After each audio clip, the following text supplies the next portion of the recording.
Welcome to the 3Haunted podcast, where we bring you all things horror, supernatural, folklore, mythology, and all things that go bump in the night. This is your co-host, Ashley Lunar Goddess, Gorilla Girl filmmaker and horror-loving cinephile.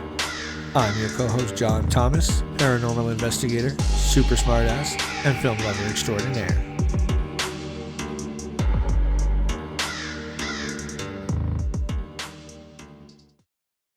What's up, ghouls, gals, and all of our paranormal podcast-loving pals? Tonight, we're having a special podcast crossover event. Who is joining us, might you ask? Stay tuned and find out. But first, a word from our network sponsor. Are you looking for more awesome podcasts? Head on over to withoutyourhead.com for access to the Without Your Head podcast network, where you'll find a variety of podcasts sure to keep you entertained and coming back for more.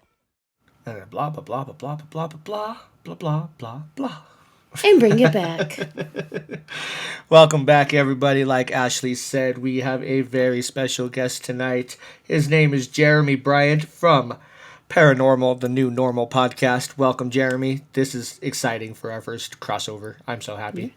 We do. Oh, it's like my second or third, I think. But I mean, it's always exciting because I love to meet other people in this field. I do, and I love to meet other podcasters in this field because we're basically all family when it comes to paranormal podcasting. At least we should be. There's some hatred out there. There's some hatred out there, but we should all be family because we all love the same topic, and we're all just trying to put our love for it into a media form. So There are haters out there, but we're 3Haunted, not 3 haters. So there you go. It was good. It works. I like how we're all, woo, it's our first crossover, yay. And he's like, whatever. I've done a few. I've done this before. I've been around the block. Big whoop. I really appreciated Jeremy reaching out and saying, let's do a crossover. He's like, are you interested? I'm like, hell yes. What you got? I mean, I did one with the Paranormal Girl podcast like a month ago, and it turned out great. So I have great ideas for this one as well. So I'm sure it's going to be just as great. I mean, anybody that's interested in this topic, I'm willing to talk to 150 freaking %. So Our kind of people. Yeah. And like you said, we're all kind of a family, right? Like anybody that's had paranormal experiences or is interested in the paranormal, you just got to click for the most part. There are some exceptions with each other because we have a special kind of weirdness about us, right? That's like open to that world. So it works. Mm-hmm. I mean, I did meet one person when I was first starting my podcast that tried to yell at me because he thought I was going to scare people by telling other people's experiences in a podcast form.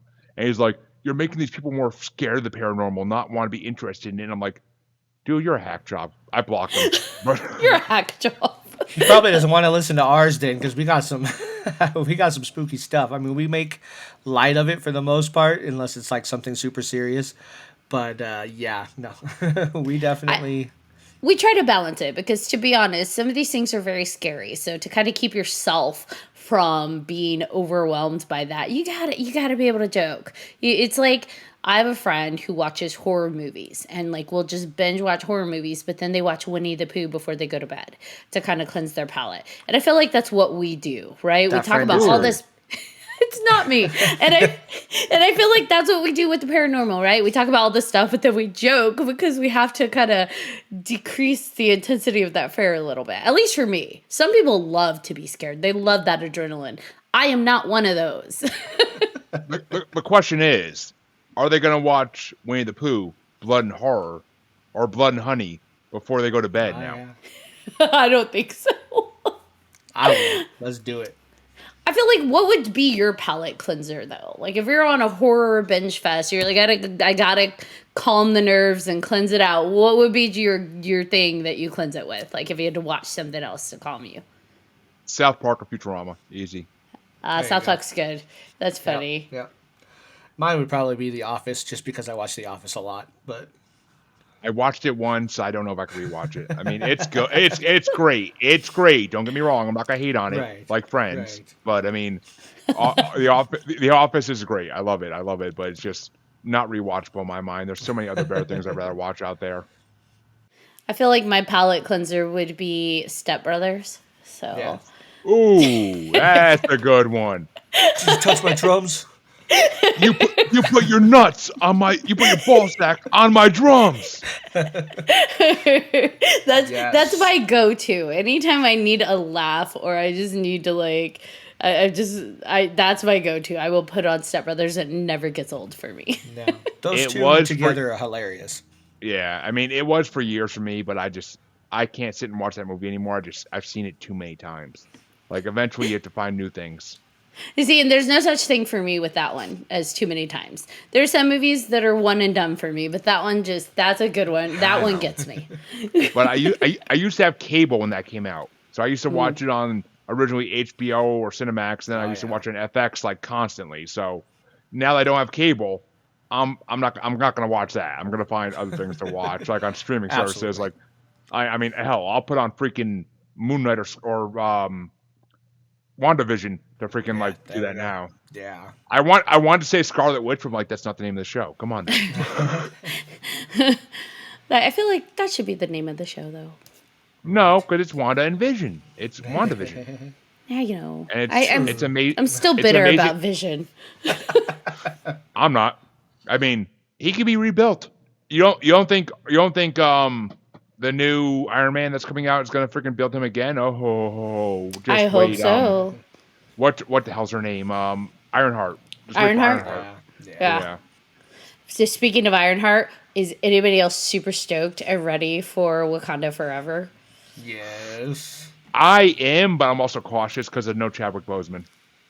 Yeah, I know, but I'm curious to see how they continue that storyline on. I'm one of the fans, one of the team that likes that they didn't continue him on and just replace him with a different actor. I like that they are going a different route with the storyline versus, well, not Chadwick, here's a new guy, but he's playing the same character, T'Challa. No, I'm really glad they didn't do that. So I'll say this. If they do put Michael B. Jordan as the new Black Panther, I'll be fucking pissed. I think it's going to be the sister. Yeah. I think it's going to be Suri. If they follow the comic books, that's how it should be. But if they bring back Michael B. Jordan and they say, "Oh, you didn't see him die. Welcome to the movies. You didn't see him die in real life." So I mean, if they do that, I am going to be furious because he ruined Fantastic Four for me, and I will fucking hate if they bring him back. I think it's going to be Suri because the mom in the trailer, she's giving her speech, she says she lost her whole family. Suri didn't die. So I feel like they're setting it up some way. But we'll see. We'll see. That's in November. So it's not too far off. Maybe we'll have to circle back and talk about what we thought about it. We are totally not talking about paranormal, but I love this. We're not, yes, exactly. It's kind of funny, too, because I was thinking, first crossover, I was thinking of all the X-Men cartoons in the morning or Saturday mornings when they had them on. They were like, the crossover event. And I'm like, fuck yeah, let's do that. But I loved the comic books with all the crossover events, the new ones that they do. They've got out the Batman crossover with the Ninja Turtles, and I'm like, that's fucking awesome. No idea how that makes sense, but I love it. I'll say this fast, otherwise we're gonna get down a wormhole. But I do love the DC Looney Tunes crossovers in the comic book. I haven't seen that. No, I haven't even seen that. That's crazy. They did I think it was Joker and Daffy Duck and Lobo and Marvin the Martian. Nice. Oh my god, I need to find these. Yes. They're out there. They're DC one shots because Warner Brothers owns all the characters, so they can do it. Yep. True. Okay, so to be clear, I'm gonna hunt down these comic books. I will have those, just so we all know. Make it be known. I mean, I'm pretty sure they're not like the original Civil War event in comic books. They're pretty easy to find.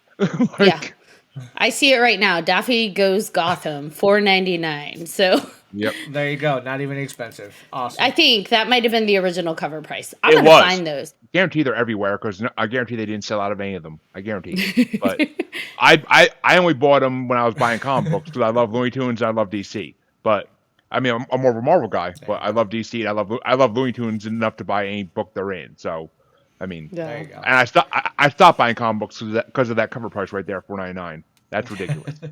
So that's why I stopped buying comic books. But fair. Okay, I have to know before we shift back to paranormal. Favorite DC villain, favorite Marvel villain. Gotta know, because I'm a villains girl. I'm a villains girl through and through. So, favorite DC villain, favorite Marvel villain. Too bad I couldn't meet you 10 years ago. But I will say favorite DC villain. Oh, that's a tough one. I mean, Yeah. the go-to is Joker, but no. I mean, oh my God, I can't even think. All right, actually, nope. Favorite DC villain, Deathstroke. Pretty damn easy. Oh, There we okay. go. Because I love everything he's done with. I mean, I love Joker, and I love Joker in like the Killing Joke. Like to me, that's Yes. Joker at his prime. Like killing Robin. They just did it on Titans last season, but Yep. killing Robin and straight up like paralyzing Barbara Gordon Batgirl. Like that's Joker. That's extreme villainy. That speaks of villainy. But Deathstroke is so unique in the way he always gets the kill or the injury he wants to get on people. Like nothing ever happens unless he plans it out 5,000 miles ahead of time. I mean, I could have said Lobo too, but Lobo is too much of a Joker to really be a villain. Like he's more like Wolverine. He just wants to have a good time and drink some beers. And I think, didn't they just cast Isai Morales as Deathstroke for Titans? Well, it was what's his name at the end of Justice League. Yeah, I think for Titans, they've cast Isai Morales to be Deathstroke, so that should be interesting. He was in the last season, wasn't he? If I'm not mistaken. I don't know. I thought I'm not that they caught up. just announced him, but I don't know. All right, I could be wrong. It could be the next season coming out, but Yeah, I mean, I think so. and yeah, it was Joe Manganiello in the end of Justice Yeah. League who played Deathstroke, and like I loved when like Lex Luthor met him in the yacht, and like they're talking about like forming the Injustice League. Like that could have led to so many great things, but once again, Warner Brothers sucks balls at making movies for DC. And I mean, supposedly they just hired their Kevin Feige, which I goddamn hope so. But Marvel villain at the end of the day, though. God, there's so many good ones.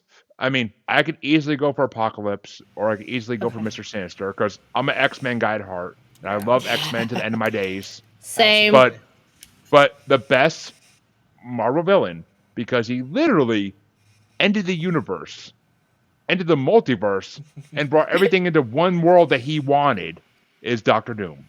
Oh, that's good. If they do Doctor Doom right in the Phase 6, wherever the hell the Fantastic Four is coming out in, like Phase 52. no, it's I'm Phase kidding. 6. Fantastic Four will open up Phase 6. They announced, but Okay. Yeah. and I hope but they they're not do doing it the- justice, because Fantastic Four has not been done well, in my opinion. I disagree. I love the first one they did, and I love Rise of the Yeah. Silver Surfer minus Galactus. Yeah, they messed him up. I Yeah, pissed about how they messed did that up. Galactus in that, but I love the Silver Surfer in that movie because they did him perfectly. Yeah. Doug Jones, I think it was, gets all my money, but Doctor Doom is just the epitome of villainy. Like he caused a war between Wakanda and Atlantis because he opened his mouth just to say a few things. Because Namor's a little bitch and can get influenced to do anything. So yeah, Doctor Doom is the ultimate villain, and if they do him right, they can make him the Marvel villain for 20 phases to come. If they have him in the background talking to every other villain, dealing in deals. For sure. I love Doctor Doom. It should be him. I mean, Mr. Sinister's a close second though, because he has manipulated so much stuff in the X-Men universe for years that's scary. Yeah. And when they showed that briefcase at the end of New Mutants that says Essex Corporation, I was like, oh, you bitches. The last freaking movie I ever made remember by that. Fox. And you then bring him in? Like, he should have been the main villain from the first movie. Yes. He runs villains. Like, he runs a team of villains. Like, Runs god the damn it. villains. All right, what about you, John? That's hard. I'm gonna go the easy way out and say Joker for DC just because. And yeah, Mr. Sinister I think is definitely up there for me. I'm a big X-Men person too, and I know he's definitely fucked some shit up. So All right, well, we could do a whole episode on X-Men eventually, but 100%. But first question on that one is, who played the best Joker? And there's only one right answer. If you say it wrong, I will tell you. Oh my gosh. I don't know. I like them all in their own little ways. I'm still, when you want to go serious, I don't know. I'm still a Nicholson fan. Sorry. Oh, you chose the ultimate wrong answer, but I know Heath Ah. Ledger The is good, ultimate but wrong yeah. answer. No, I didn't like. I thought Heath Ledger was dark, but for me, I'm true to the I'm more true to the like comics and the TV show, like back in the day, the cartoons, and I don't think Heath carried that vibe. He Right. was a different kind of Joker. He was a Yeah. reimagining of Joker, but I don't think he was yes, Joker as written. yes, yes. So Mark fucking Hamill, the best Joker ever. Absolutely, yes. And Absolutely. and and and two, if you want live action, the Joker on Gotham. The Joker okay, on Gotham. Yeah, he did good. The kid from what you call it, Shameless. Yeah, he did good. Cameron Monaghan. He played Yeah. a Catholic alcoholic father son, and he played one of the best Jedi versions I've ever seen. Yeah. Yeah. I think my favorite DC villain is Bane. I'm There you going go. Bane. Bane's a bitch. No, he's not. Yes, Not he even is. like for me. I followed like his comic story, and I don't think Me he was a too. bitch. I liked him. He needs chemicals to be a good villain. He needs chemicals. If you need any adjective to be a good villain besides just your natural self, you're not a good villain. He needs That's why chemicals, but I feel like he was the most honest. This is gonna sound totally oxymoron. He was the most honest villain out there because he follows his own rules. He follows his own Bane rules. Like he hates and hates everything that was forced upon him. I mean, come on, look at his origin. Like he grew up in a prison as a kid, and he carried a shank inside of a teddy bear. Like if that's not like pretty fucking rockin' cool. That's badass to me. And then he grows up and he's the first, like he's the only person to break the bat at that point. Like he breaks Batman's back and then just like walks away like no big deal. And then he teams up with whoever. Like he's not got this fake villain honor code where it's like I only work with villains. He's like I'll work with Batman to get this shit off the street, but then back to fuck you Batman. Bye.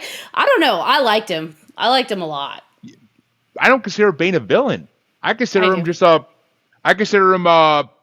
Anti-hero, like Punisher or one of those, or Wolverine, like because he helped Batman defeat a villain who was trying to take over an orphanage, which because that to me tells me that Bane's a good person. But does any hero have a soft spot though? Joker's is Harley. He tries to kill her, but he also doesn't like anybody else trying to kill her.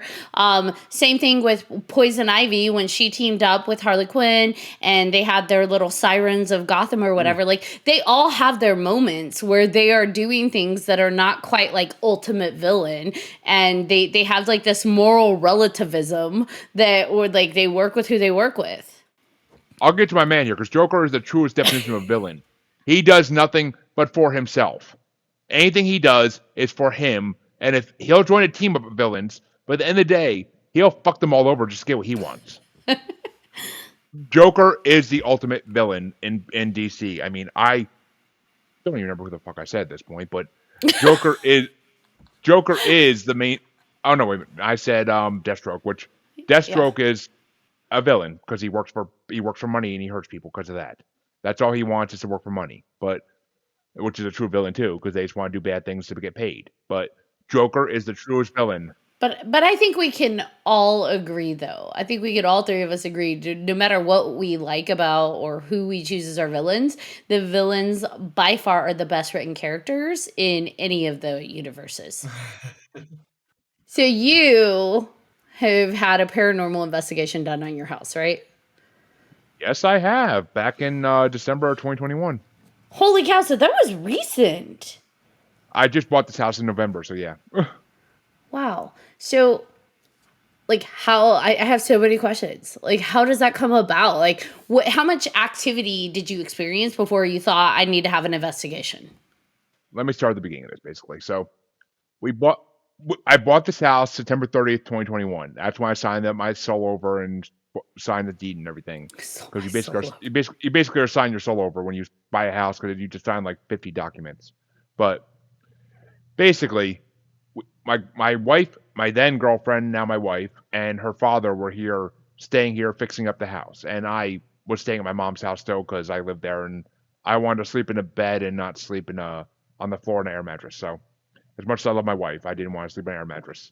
But and with her father in the house, I mean, it's just a whole nother story. So they were fixing up the house, and my wife told me the next day she went to the bathroom that night to go in there for whatever reason, and a white mist came past her and like went out of the bathroom. Which and the whole night they said they were hearing like weird noises and stuff like that. They couldn't explain. We didn't have dogs at that point. We only had one kid here, I'm pretty sure, that weekend. The other one was staying at their old house in the South Shore in the Bridgewater Triangle. So yeah, a whole nother story there. But basically, like that was the beginning of it. And then come Thanksgiving 2021, my sister-in-law is staying here with us for like the weekend, the long weekend, whatever. She's a night owl, so she's up to like 3, 4 in the morning, whatever, 5 in the morning. She's up all night, sitting on our couch in the living room, just watching TV.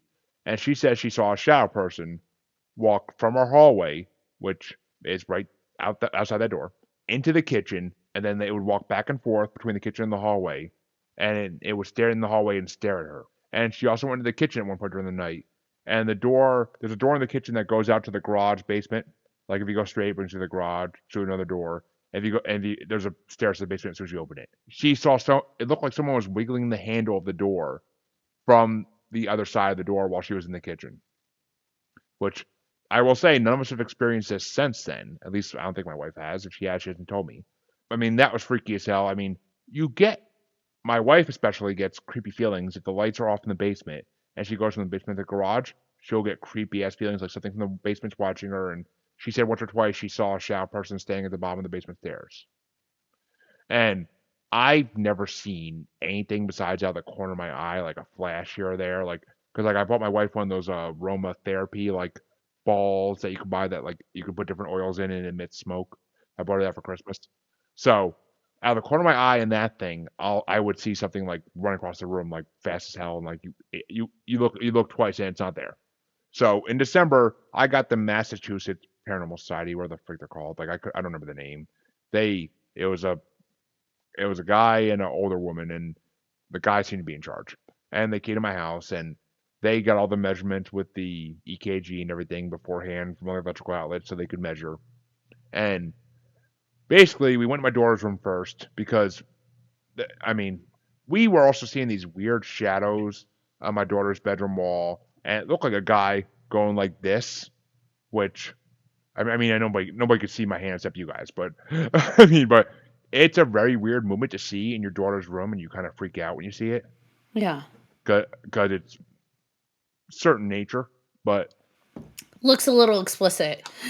exactly. Best way to put it. I couldn't think of that. But and then so we started in her room, and we didn't really I mean, the spirit box was saying some words, and like the word jungle came up, and we had to the investigators had divining rods to get yes and no answers from them supposedly. So we asked them like, what does jungle mean? And like the investigator asked us, does that mean the chickens? Because we have chickens out in our garage. In like the back of our garage, we have like a coop area, which won't be soon, but we're moving them. And they asked, does jungle mean chickens? And they supposedly said yes. They moved the divine rods for yes. So nothing really much developed in my daughter's room. So we went to my son's room, which is actually the next room right over here next to my room. It's just me and the two investigators, and there are lights off. The room's dark except for the lights they have to shoot their video with. And that's when things got a little weird. Because, like, they asked them, like, are you here to watch over the kids? And the Vine Rod said yes, because they never had any kids of their own. We believe it's just, well, to jump to the end here for a second, we believe it's the original owners of the house the couple who built the house. We believe they're the ones that are here and are still residing here. Both of them, we think, we're not sure. We think it's both of them because we've seen a white mist and we've seen a shadow person. But basically, in my son's room, we were asking them about different questions, and the EKG, like literally, the investigator thought his EKG was broken. That like he bought a new one, he thought it didn't work at all until he came to my house because he asked them like, "Can you make my EKG light up? Like, can you make my machine light up?" And it went to red. Like I don't know if you've seen EKGs before, but it went to red. The power that these spirits have was enough to make it go all the way up. And they asked him, like, I was talking to them about everything I'd done to the house since I bought it, like I completely updated the electrical system because it was a 120 volt instead of a 200 volt. And I updated a lot of stuff in this house when I had to first buy it because there was nothing, it had to be or I couldn't move in. So I asked the spirits, I'm like, do you like what I've done to the house since I bought it? And all of a sudden, my back goes ice cold, and I hear in my right ear. Well, wait a minute.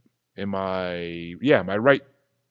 Where the fuck was it? Right ear. Yeah, I think it was right ear. But I hear, "Thank you." Whoa. At that point, my back is ice cold. All the hairs on my arms are standing up, and I'm just like, like my brain like couldn't like I came out of the room. My wife's like, then girlfriend was like, "Are you okay?" I'm like, "Yeah, why?" She's like, "You look like you were crying." I'm like, "I don't think I was, but it's highly possible what just happened. It's highly freaking possible it just happened naturally and I couldn't control it." But I mean, like, I always believed in ghosts like since a young age, but I never had any experiences because I grew up in houses that were brand new built when I was born and or brand new built when I was 2 years old, and like they weren't on tainted land or anything, so we never had any experience with hauntings when I was growing up.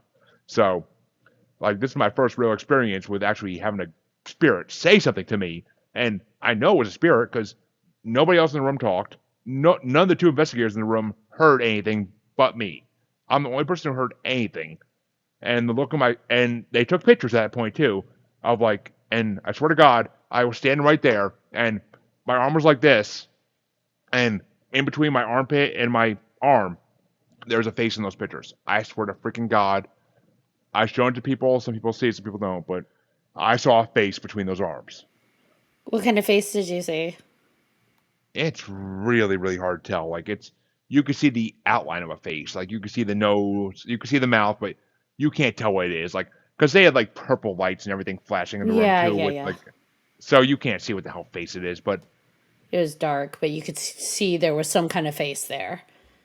I'm pretty sure I have the email still, but I gotta find that picture because I'm pretty sure I have it still. I mean, I think I deleted off I lost my phone I had at the time since then. I lost it while shoveling snow, fun enough, Mm.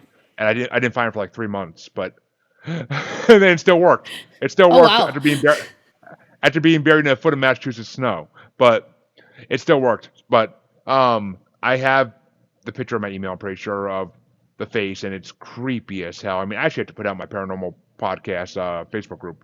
I have to because I have to show my people this, but I forgot about that. I actually forget about the picture all the time, but it was just creepy as hell. And since then, like my wife is kind of sensitive to this stuff. Growing up in the Bridgewater Triangle, she kind of just grew up sensitive to this stuff.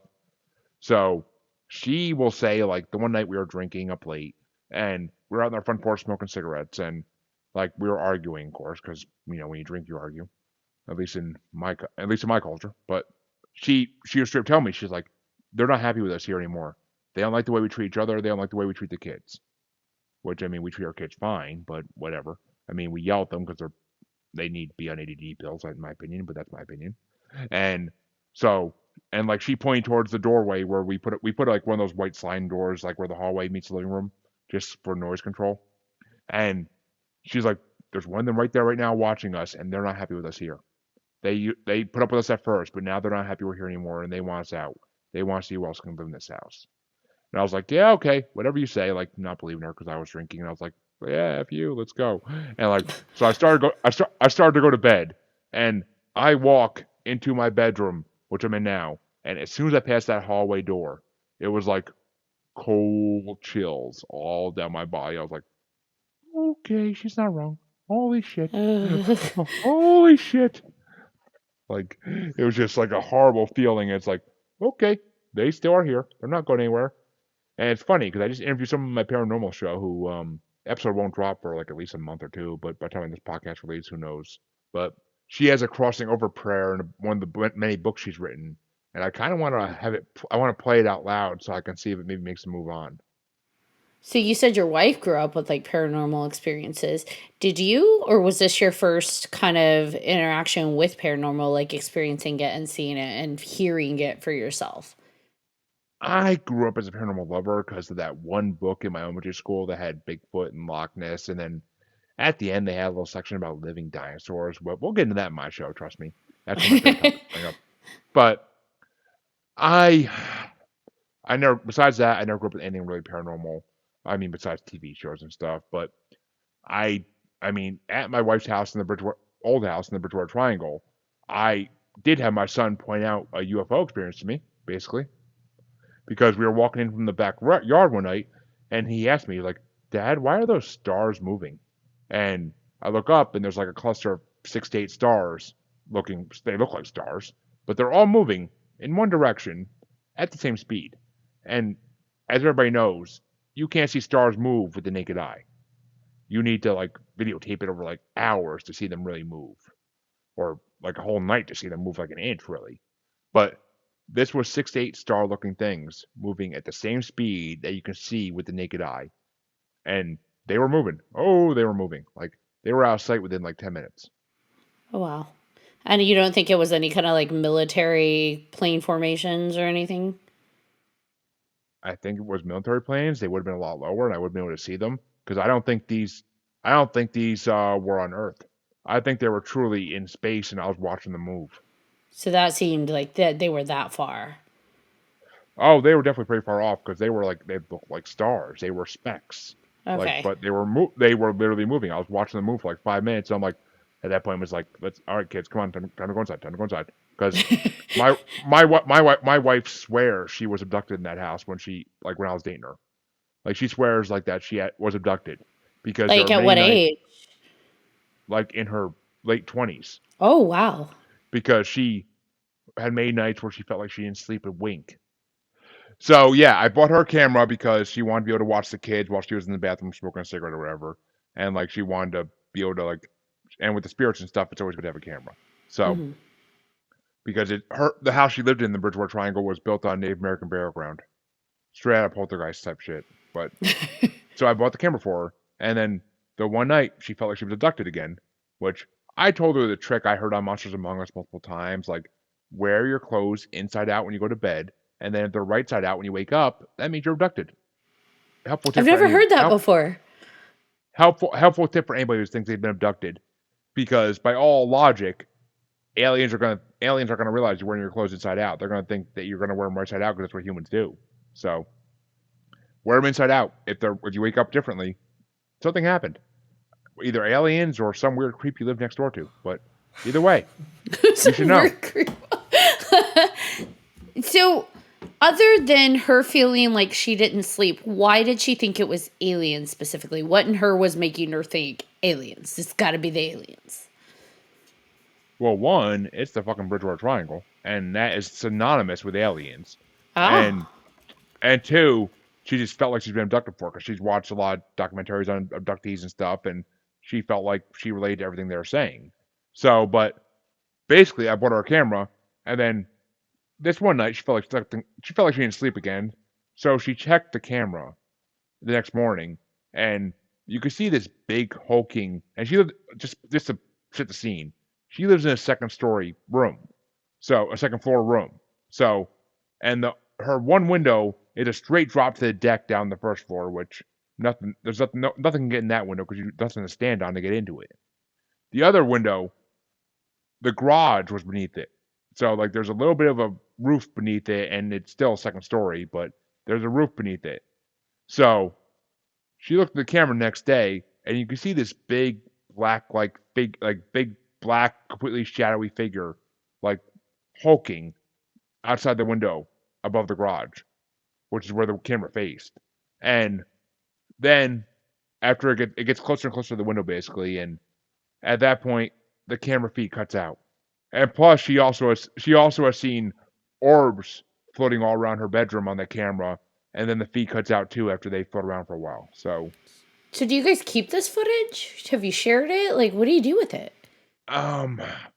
She lost it because we didn't pay for the pro plan for the camera, Mm. so it was only you had like 24 hours to view the footage and deleted it.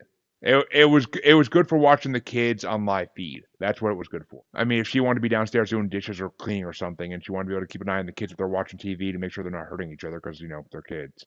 She also told me when I first started dating her, like she would always keep the lights on at night in her room, and I'm like, why don't you turn off the night lights? Like, I mean, like the kids are asleep already, and you're a 27-year-old woman. Why don't you turn off the lights? She's like, oh, you don't want to do that in this room. Oh, God. She's like, you do that in this room, and you're gonna see in that ceiling right there above the bed, you're gonna see what looks like a human head and torso with an arm outstretched, and it looks like he has 3 orbs floating in it. She's like, I've seen it, and both my sisters who have slept in this room before have seen it too. Did you ever test it? Did you try to see if you saw it? I am not one to fuck with anything Native American, so yeah, I'm good. I'm good. You're like, no thanks. Wow. I've seen poltergeists, and I've heard enough stories about Native American legends and lore that I ain't trying to fuck with no Native American medicine man or evil medicine man or whatever the hell you want to call them. But So, with your house that you had the investigation done on, how long were you in there before she started coming over and experiencing it? none. I literally bought the house so we can move in together with the kids. Ah, okay. So you kind of experienced it together. Yeah, I mean, if it wasn't for her being here, I probably wouldn't experience anything because I used to never think I was sensitive because those who want to see don't see. That's just the way it goes. But at least in my story. But I mean, since I've been talking to more psychics and mediums on my podcasts, I think I mean I've been told by multiple people there's a spiritual awakening happening in the world, and for the last I've been told for the last 5 years. 5 years is like the year I've been given more than anything. We've been hearing that too with guests that we've had on, that there's a big spiritual awakening, there's a big thinning of the veil. People are just kind of activating in their own, sensitivities. And so it's interesting. I don't know if that's apocalypse now happening or what, but I mean, it means the apocalypse is coming soon. I don't freaking know, or we're gonna need Ghostbusters soon. I don't know, but basically, since I've been interviewing all these mediums and psychics in my show, every time I interview one, or anytime I interview a highly religious, like Christian or whatever, I get this strange feeling in the middle of my head, and with the one psychic, my back was actually cold the whole interview, and then as soon as we turn off the camera, right to the right of me here, there was a spirit standing next to me. She saw it on the camera actually and sensed it. That sounds familiar. And you felt it before she said anything, right? Yeah, I felt it the whole podcast. It felt like something in the middle of my head was lighting up, and I got the coldest feeling down my back for like this at least half of the show. I mean, we after the camera went off, she ended up like asking me certain questions and everything, and basically came down to like it might be one of my grandfathers, which it was a grandfather I wasn't even close to, so I can't explain that one for the life of me. But whatever. At least you got an answer for yours. Mine, we had a guest on, and she's like, "Yeah, there's somebody in the corner in your room. She's just sitting there. She's watching. You should ask who it is." And I'm like, "Well, can't you do it to find Yeah, out?" can't Because you like I ask? tried, and I'm like, nothing happened. Like I didn't get anything. So I was like, I don't know who it was, but Oh, yeah, John, you got a peeping Tom Voyeur there, buddy. yeah, no kidding. Yes, yes. But I mean, yeah. So I mean, my that's basically my two experiences wrapped up together between the UFO and the spirits in my house. But Yeah, it sounds like your wife also has had like a ton of experiences. She grew up, you said, in the Bridgewater Triangle, right? Was she like childhood and young adulthood all there? oh, trust me. I mean, it's like she lived in a house when she was younger, and it was previous. They found a ring or something similar buried in the yard, and it belonged to Abigail Adams, John Adams' wife. That's crazy. I mean, she had a horrible childhood. Like her family was not the greatest family, but and according to her in that house, one of their uncles used to always lock her and her sister in the basement, and the basement was full of spirits. I mean, that house is old enough to have John Adams and his wife live in it. So, but that house was full of spirits in the basement, and like he used to leave the lights off in the basement too for them. But she always said they preferred that because if you turn the lights on, you don't want to see what's down there. Oh gosh. Do you find that the kids experience stuff too? Or is it just her that's mostly sensitive? I mean, my son was staying at his aunt's house about a month ago or a month and a half ago for his cousin's birthday. Like he stayed for like a long weekend, basically like 4 or 5 days. And I mean, their house is notoriously haunted too because it's near an old tuberculosis hospital that got torn down. Like there's one in the woods, like maybe less than a mile away because we walked there one time where it was. And their house is notoriously haunted too, and like the swings will swing like, and if you take a video of it, like you'll see like sometimes a spirit on the swing. So when he was falling asleep there, like he said he would see ghosts and stuff, and like he told his aunt that, and like she told us, but they definitely are. I mean, my son did run in the house one time at the house that my wife lived in before ours, and like he ran. We came back from shopping or going out to eat or whatever, and he ran in the house for us, and when I came in, he was sitting on the kitchen floor, and I'm like, "What's wrong, buddy?" Like he looked like he saw something. I'm like, "What's wrong?" He's like, "A black cat just ran past me really fast," and like he was like sitting on the ground, like mystified by it, because they only had one cat. So he's pretty like sensitive to other things too, not just like people ghosts, but potentially like spirits in other forms. Potentially. I don't know. That's that. I mean, that's the only experience. I mean, but these are also kids that watched it, like the 2017, 2019 It movies Hmm. with their mom. And my 3-year-old daughter at the time would walk right up to the TV screen and be like, "Pennywise, come out, Pennywise." Oh gosh. No, no. Fearless kids. I mean, my daughter is fearless. My son can be a little bit of a wimp sometimes, but I mean, he still is pretty fearless when it comes to like spirits and stuff like that. Because his mom has he's been watching horror movies with his mom since he was a kid, like since he was like old enough to understand things. So when I first started dating her, I'm like, you should let them watch these movies. But apparently, from what I heard, it was a regular thing in the 80s and 90s to let your kids do that, and now it's. I mean, I wasn't that way. I I didn't see a horror movie until I was like 13, and it was Jason Takes Manhattan, and it scared the shit out of me.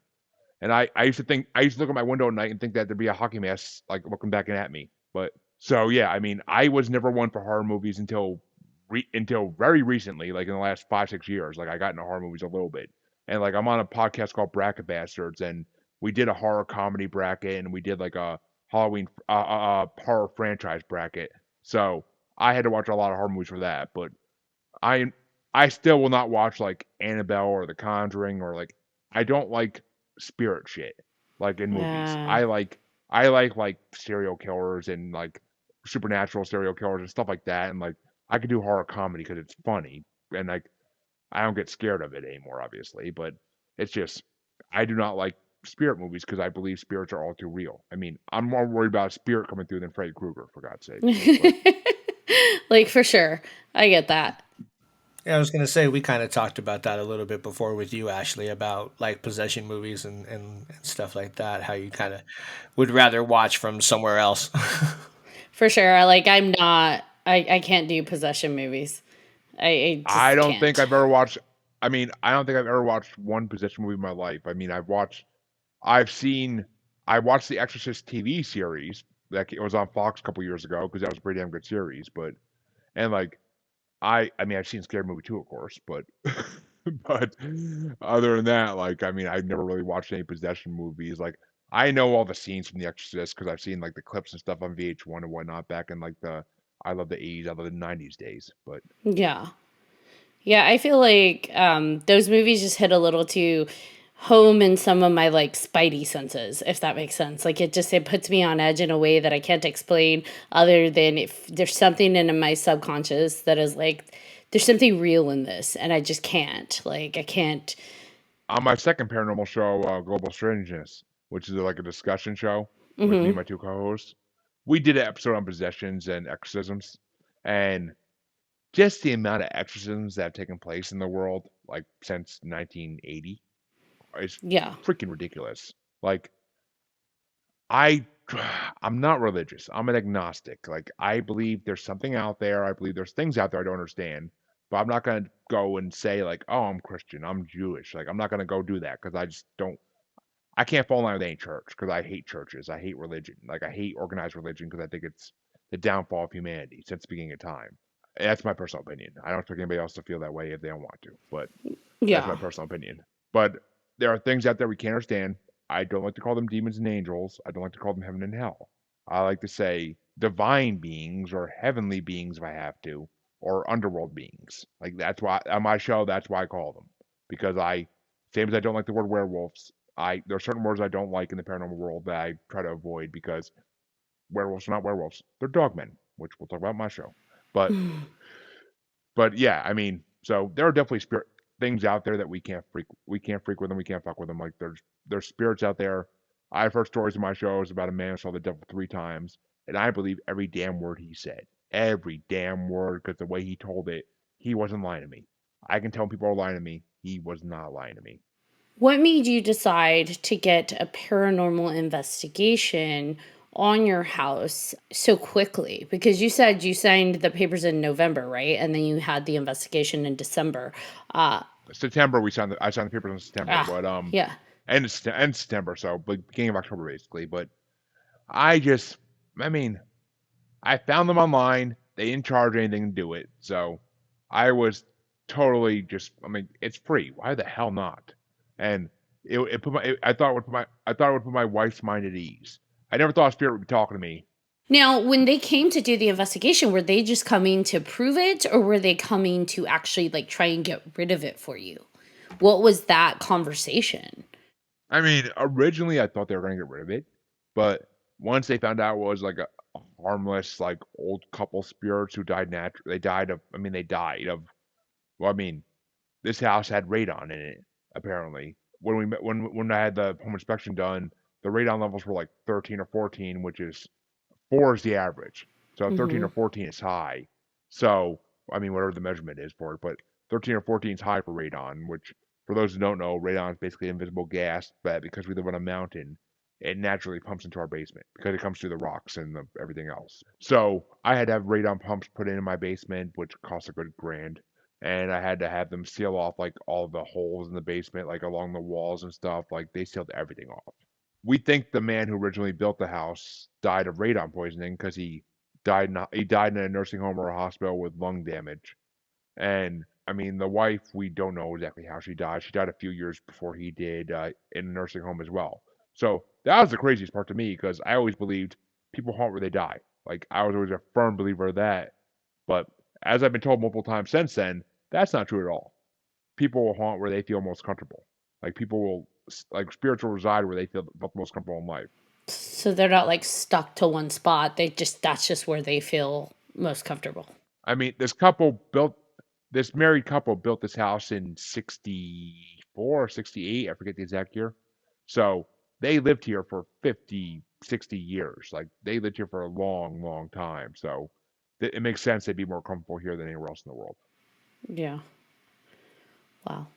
And what made you start a paranormal podcast? Was it just because of the investigation? It made you more curious about that stuff, and so you decided, let's go for it. Well, as I said, I mean, I've been into paranormal since I was a kid. I mean, I read the one book in my library over and over again about Bigfoot and Loch Ness and all those like basic cryptids that everybody knows. And I watched like Monsters and Mysteries in America on Destination America, and like in my 20s I watched that. I watched Monster Quest on Animal Planet or whatever, Discovery in my teens. So I was always interested in the idea of things out there that I can't explain. I mean, Bigfoot always fascinated me. The Yeti always fascinated me, and living dinosaurs definitely fascinated me. Even though I'm not as big a dinosaur nerd as my son. My son is a huge dinosaur nerd.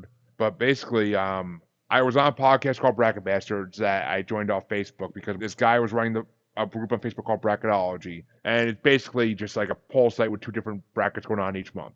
He said like, I want to start a podcast. I was like, all right, cool, and it ended up being a podcast called Bracket Bastards, and we're now almost at our anniversary because we started doing it in the end of November last year. So we're almost at our anniversary for it. From there, like him and another co-host of mine kept saying like, you need to do your own podcast, something you love. Like you need to get your voice out there. You have a great opinions. You need to get heard. And I was listening to Derek Hayes' Monsters Among Us podcast and Small Town Monsters Monsteropolis podcast for like a few years before that anyway, because those 2 podcasts kind of reignited my spark in the paranormal.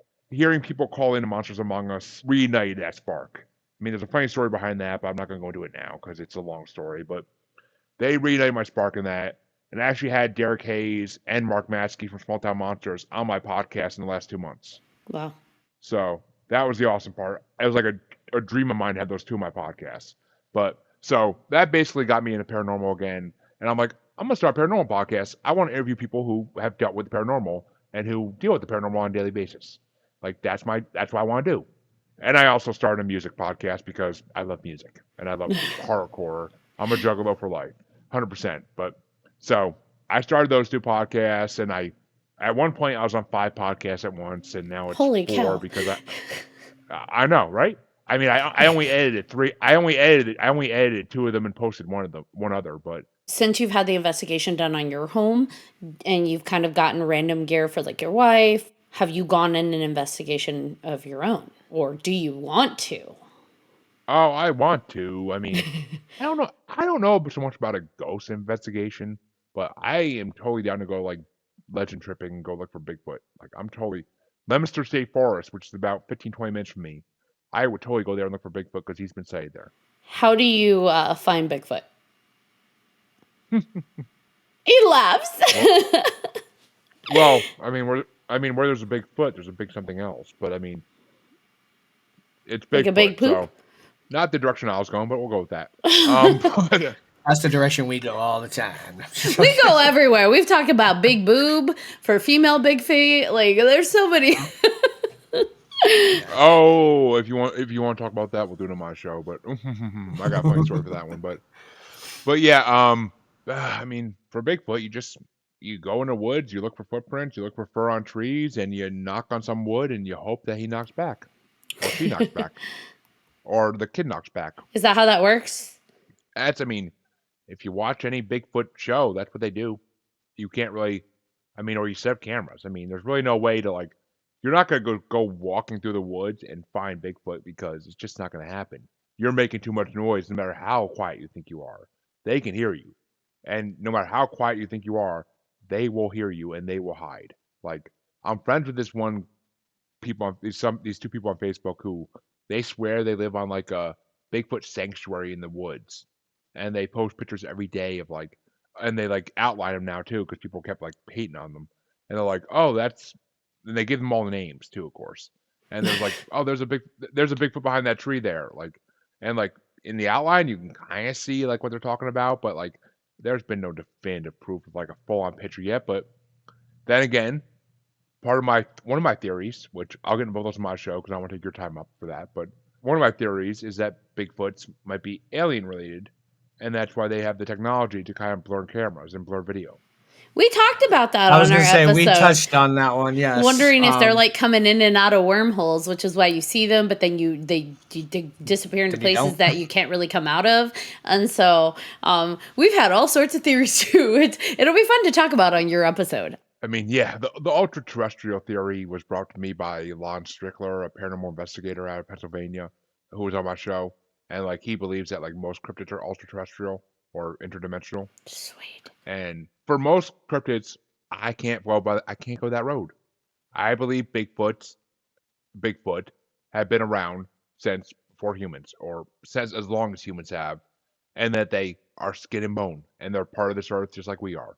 And I believe that, the whole original theory of Gigantopithecus, like being Bigfoot, I believe in that because if you were a giant 10-foot creature in the caveman eras and you're like, oh, these little puny versions of me that are called Homo sapiens keep trying to kill me. So they're going that way. I'm going to go this way. Bye. And I'm going to hide from you. I'm going to hide for you to the foreseeable future for the next 1,000 years or so. Or next 5,000, 6,000, 10,000 years, whatever. And you also have the Native Americans who traded with tribes of hairy, large men, as they put it. And yes, they believe there's other Native Americans that believe Bigfoot was a spirit that was something of the past that you see passing by in spirit form. But the fact that more of them said they traded with hairy white men tribes, or not white even, just hairy men tribes. On Small Town Monsters, in the last part, well, not the last part, but the second part of their Finding Bigfoot movies, they went to the Olympic Project in Washington.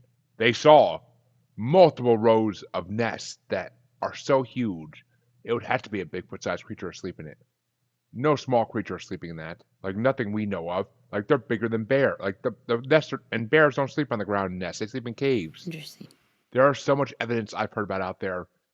And there's one guest on my show, Marie Mason, who she investigates ghost towns out in the West. And she actually owns property on one. She owns, like, a haunted mine. It's pretty cool. But that episode's definitely recommend.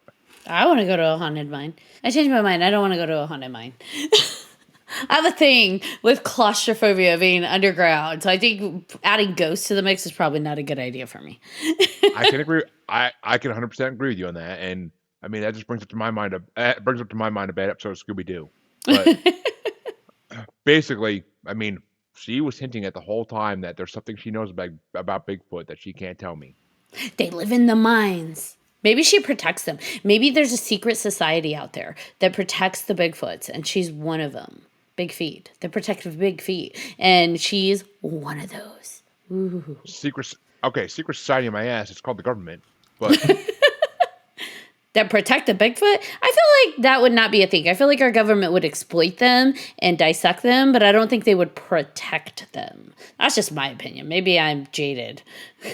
as Derek Hayes said in my show the other day, there was a forest fire out in Washington, Oregon, somewhere out there, and an ambulance team, a Bigfoot, came out covered in fire and stumbled Smokey at the feet of ambulance workers. They put him in the ambulance. They did all the routine stuff they would do to humans with him. They heard his bowels and everything else. Like, they checked everything. After that, no one ever heard from them again. And according to rumors, the government shut them up. And the reason this story got out, at least supposedly, is because one of the government workers who was there and told them to shut their mouths retired and finally released the story. Which is kind of what we're seeing now anyways, right? During this like great awakening, people are just opening up files and releasing stories and unsealing documents. And it's like, holy shit, there is so much out there that's being released. And it's like, oh yeah, this person's no longer in charge. Or you know what, enough people are asking questions and demanding it. We're just going to put it out there. What used to be called Men in Black and in the 80s was called, what the hell's the name for it? I want to say Men in Suede. Men in Suede. Well, not Men in Suede, but they basically changed in the 80s and 90s. And instead of wearing all black suits, because, that doesn't look like it fits in anymore like it did in the 40s and 50s. Mm-hmm. Supposedly the Men in Black changed and started wearing like Hawaiian shirts and like cargo shorts because it would fit, it would blend it. It would just There's look like so many of businessmen. them. They would look like businessmen on vacation, which, if you think about it, that'd be a smart thing they could do.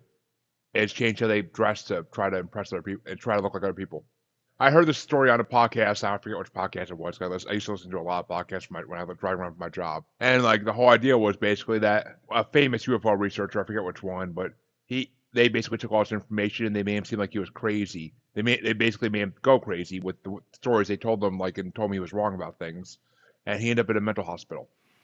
But it was one of these guys in cargo shorts and Hawaiian shirts that did it. And like he came out years later on like Rogan and other shows and said, like, I did this. I work for the government and I cover things up. How is he still alive? Because if the government kills him, then everybody knows he's telling the truth. If the government doesn't kill him, it's questionable. Yeah, okay. Jeez Louise. This is awesome. I really love that we did a crossover. I'm excited to jump over and do your show. Is there anything you want to promote before we jump over to yours? Gladly. I have a group on Facebook. It's called Paranormal the New Normal / Maniacal Music Musings Podcasts with an S group. Ask to join. It's a private group because I didn't think turn public when I first started it, and I never turn anybody away though. So just ask to join. You'll get approved within like usually 10 minutes. Everything I do is there. All 4 podcasts I do in the regular weekly, and every podcast I guest on, such as 3Haunted, is posted there once it comes out. So Awesome. Feel free to join there, and you can find me on Twitter and the gram as @JuggaloBastard. Got that juggalo love. The big question is, do you have Fago? I had gastric bypass surgery back in March, so I can't drink soda anymore. No Fago. Darn it. Well, I do love me some cotton candy Fago though. well, thank you so much for coming on to our episode. John, is there anything you want to say?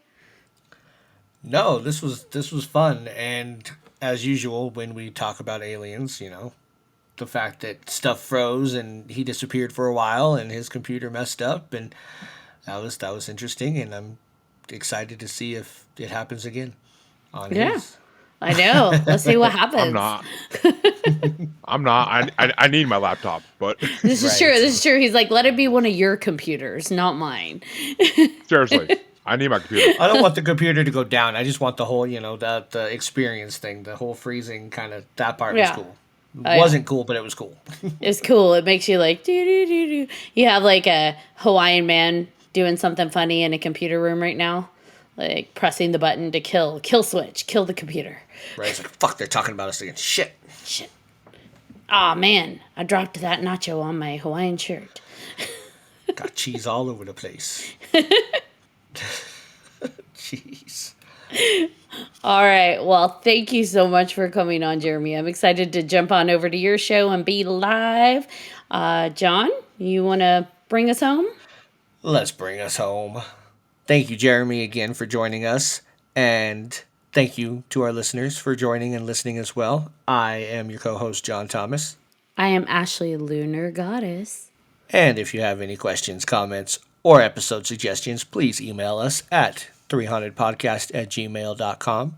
And if you haven't done so already, please like, follow, subscribe on all of our social media. You don't want to miss one crazy moment.